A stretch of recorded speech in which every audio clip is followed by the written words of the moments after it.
بلاول بھٹو زرداری کے صرف ایک بیان نے بلوچستان سے متعلق ریاست کے بیانیے کو پچھاڑ کے رکھ دیا ہے، واضح کر دیا ہے کہ بلوچستان کا معاملہ نان کائنیٹک ہے اور فی الحال ہندوستان محض ایک ریاستی سلوگن ہے۔ اس کے علاوہ فیصل آباد میں گرفتار را کے ایجنٹوں کی عدالت میں پیشی نے بلوچستان کے مسنگ پرسنز کے حوالے سے کئی سوال کھڑے کر دیے ہیں۔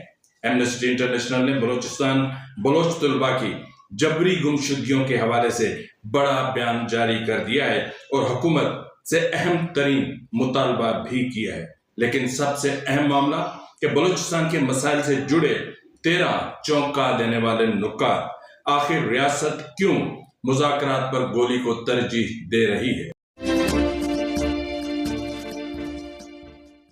بسم اللہ الرحمن الرحیم، السلام علیکم ناظرین، یہ فروز این بی نیوز، میں ہوں آپ کا میزبان نواز بھٹو۔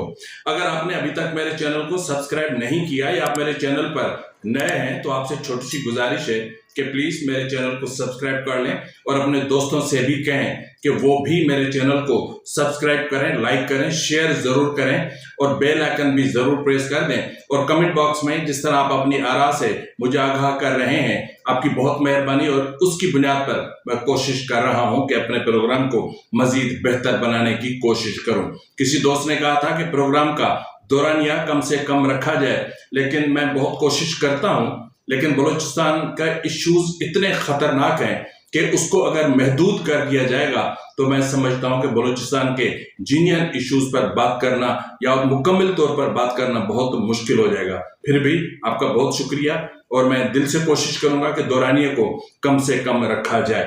ناظرین، جو سمجھتے ہیں کہ بلوچستان کا جو ایشو ہے وہ نان کائنیٹک ہے، میں سمجھتا ہوں کہ وہ احمقوں کی دنیا میں رہتے ہیں۔ بلاول بھٹو زرداری کے صرف ایک بیان نے ریاستی بیانیے کو پچھاڑ کے رکھ دیا ہے۔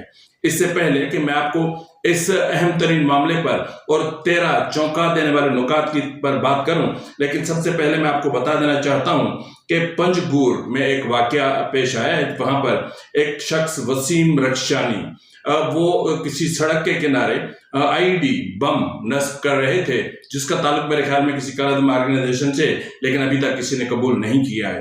تو وہ بم تھا وہ پھٹ گیا، جس کے نتیجے میں وسیم رکشانی ہلاک ہو گئے۔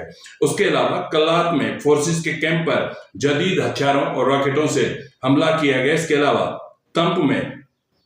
تمپ میں علاقہ ہے کلاؤ، اور وہاں پر جو ہے وہ فورسز کی چوکی پر حملے کی اطلاعات موصول ہو رہے ہیں، جبکہ کیچ اور مند میں مسلح افراد نے جو ہے وہ باقاعدہ سڑکوں پر قبضہ کیا، علاقوں پر قبضہ کیا اور وہاں پر ناکے قائم کر دیے۔ اس کے علاوہ ایک شخص نعیم بلوچ جس کی عمر 22 سال بتائی جا رہی ہے، تربت سے انہیں لاپتہ کیا جا چکا ہے۔ یہ تو تھی وہ خبریں، لیکن ایمنسٹی انٹرنیشنل نے اہم ترین معاملہ اٹھا دیا ہے۔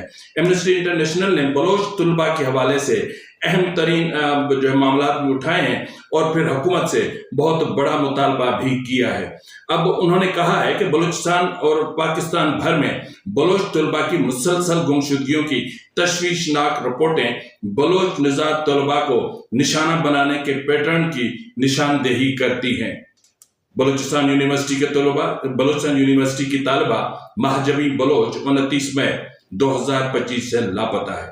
اس سے قبل 24 مئی کو ان کے بھائی یونس بلوچ کو سیکیورٹی فورسز نے جبری طور پر لاپتہ کر دیا تھا۔ کوئٹہ میں احتجاجی مظاہروں کے بعد حکام کی جانب سے طلباء کے خلاف کریک ڈاؤن مزید تیز ہو گیا، جس کے نتیجے میں ڈاکٹر مہرنگ بلوچ سمیت بلوچ کارکنوں کو گرفتار کر لیا گیا۔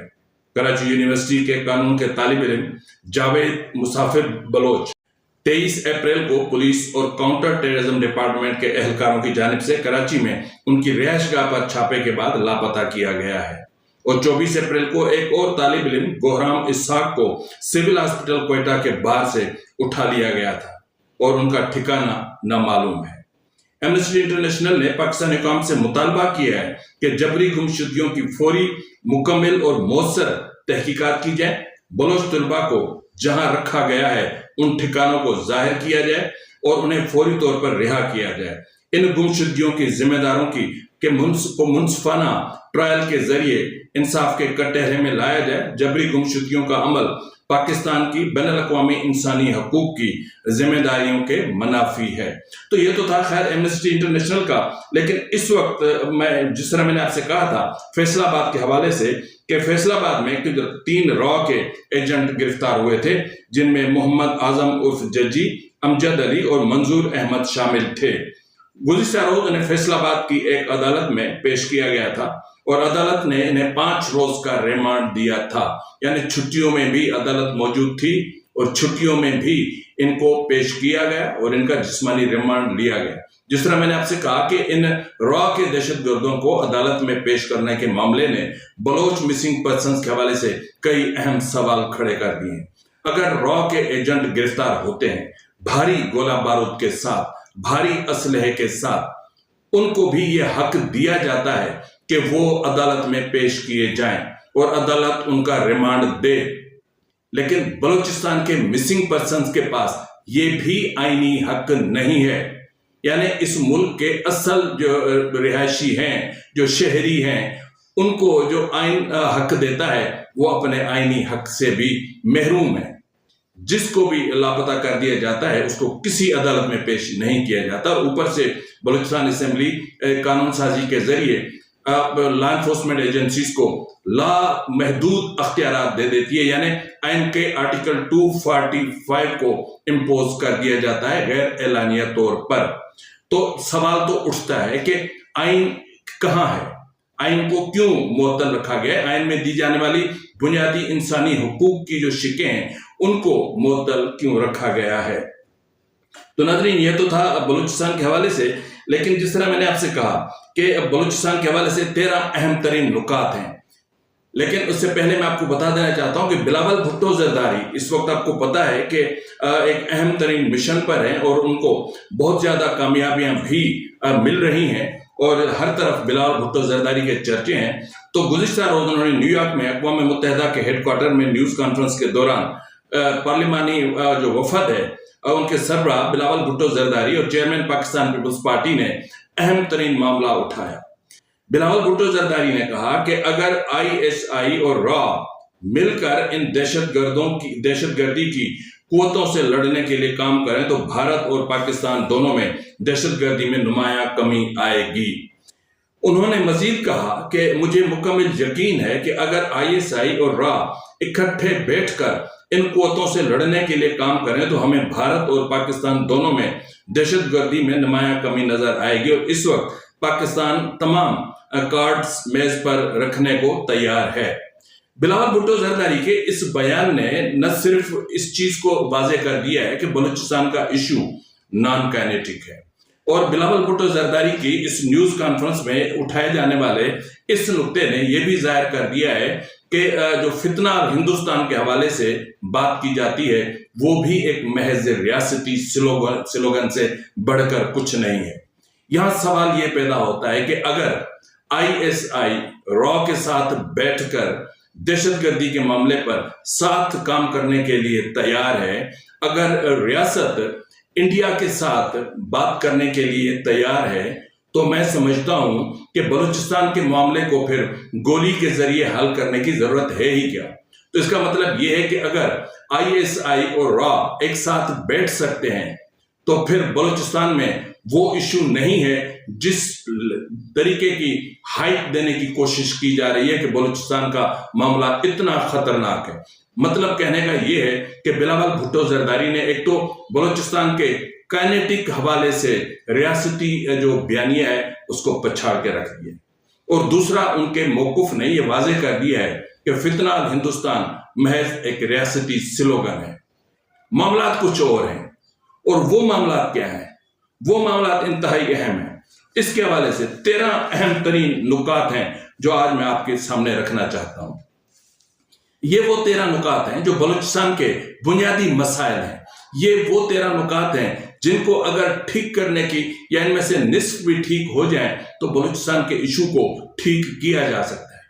इस वक्त आप देख रहे होंगे कि पूरा बलूचिस्तान सरापा एहतजाज है। ईद के रोज भी मिसिंग पर्सन्स के लवाहिकीन सड़कों पर थे। पूरे बलूचिस्तान में एहतजाज किया गया, वो चाहे खारान हो, कोयटा हो, दालबंदीन हो, चागी हो या बलूचिस्तान के दीगर शहर BYC की तरफ से और voice for Baloch missing persons की कॉल पर एक बड़े पैमाने पर मुजाहरे किए गए। ये साबित करते हैं कि वहां के लोग तकलीफ में हैं। तकलीफ में क्यों है? इसलिए कि जो मैंने 13 नुकात की बात की, अब जरा उनको काउंट करते जाएगा। पहला ये है कि आईनी हकूक की महरूमी, यानी बलूचिस्तान के जो लोग हैं, उनको अवाम है, उनको उनके आईनी हकूक से महरूम, न सिर्फ महरूम कर दिया गया है, बल्कि जो सूबाई खुद मुख्तारी और जो बेसिक फंडामेंटल राइट से मुतालिक आइन की शिकें हैं, उनको भी मुअत्तल कर दिया गया, जिसकी वजह से एहसास महरूमी में शिद्दत आई है। फिर कुदरती वसाइल पर कब्जा और गैर मुनसिफाना तकसीम। एक तो बलूचिस्तान की कुदरती वसाइल, चाहे वो गैस हो, चाहे वो तेल हो, चाहे वो सोन हो, चाहे वो चांदी हो, चाहे वो पहाड़ों से निकलने वाला कीमती पत्थर हो, उस पर भी कब्जा करने के लिए हर किस्म के ताकत इस्तेमाल की जा रही है। और देखा जाए तो फिर अच्छा, उनमें तकसीम जो होती है वो भी गैर मुनसिफाना है। और वो तकसीम जो हो रही है, जो एक ऊंट के मुंह में जीरा दिया जा रहा है, वो जीरा भी कहाँ है ये भी कोई नहीं जानता। फिर इसका तीसरा अहम तरीन नुक्ता है वो है गैर शफाफ इंतखाबात, और फिर उन गैर शफाफ इंतखाबात के जरिए वजूद में आने वाली सूबाई हुकूमतें और करप्शन। क्योंकि जो भी हुकूमत बलूचिस्तान में कायम होती है वो होती नहीं है, वो कायम की जाती है। वो करप्शन की बुनियाद पर हुकूमत बनती है और फिर अपने हिसाब सीधे करने के लिए करप्शन की इंतहा को चली जाती है। और उसके बाद जो चौथा पॉइंट है वो है गैर फाल बल्दियाती निज़ाम।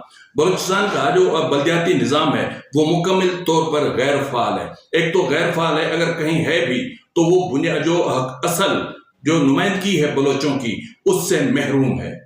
और पांचवा है मकामी सरदारों की मुनाफिकाना सियासत। सबसे बड़ा जो बलूचिस्तान के काज को नुकसान पहुंचा है वो पहुंचा है बलोच सरदार ने। बलोच सरदार ने बलूचिस्तान के पॉलिटिकल कल्चर को डैमेज करके एक फ्यूडल कल्चर रखने की कोशिश की है। बलूचिस्तान के सरदार ने बलोच अवाम को गुलाम रखने के लिए पूरी ताकत लगाई है और आज तक उस ताकत का इस्तेमाल कर रहा है। सूबाई हुकूमत की तश्कील में रियासत का किरदार। अब ये जो मेरा छठा पॉइंट है सूबाई हुकूमत की तश्कील रियासत के किरदार के हवाले से, तो इसमें आप देखें तो बहुत सारे इश्यूज पैदा होते हैं। रियासत अपने मनपसंद लोगों को पार्लियामान में लाती है, उनसे पैसे लेती है, उनको पार्लियामान में लाती है, फिर अपनी मर्जी की एक रबर स्टैंप हुकूमत तश्कील देती है जिससे वो अपने मकासद हासिल करती है। बलूचिस्तान के अवाम हकीकी नुमाइंदगी से यही वजह है कि महरूम हो जाते हैं और फिर तरक्याती फंड्स और उन मंसूबों पर खर्च होते हैं जो सिर्फ फाइलों में चल रहे होते हैं। तालीम और सेहत, इन हुकूमतों की जो रबर स्टैंप हुकूमतें होती हैं उनकी तरजीहात का हिस्सा नहीं होते। यही वजह है कि बलूचिस्तान में तालीम ना होने की वजह से बलूचिस्तान का जो फ्यूडल है, जो जागीरदार है, जो सरदार है, वो वहां पर रियासत के साथ मिली भगत करके बलूचिस्तान के अवाम के हकूक को गसब करके अपना पेट तो भर रहा है, अपने बच्चे तो ऑक्सफोर्ड और वहां पर पढ़ा रहा है, लेकिन यहाँ का बच्चा प्राइमरी तालीम हासिल नहीं कर सकता।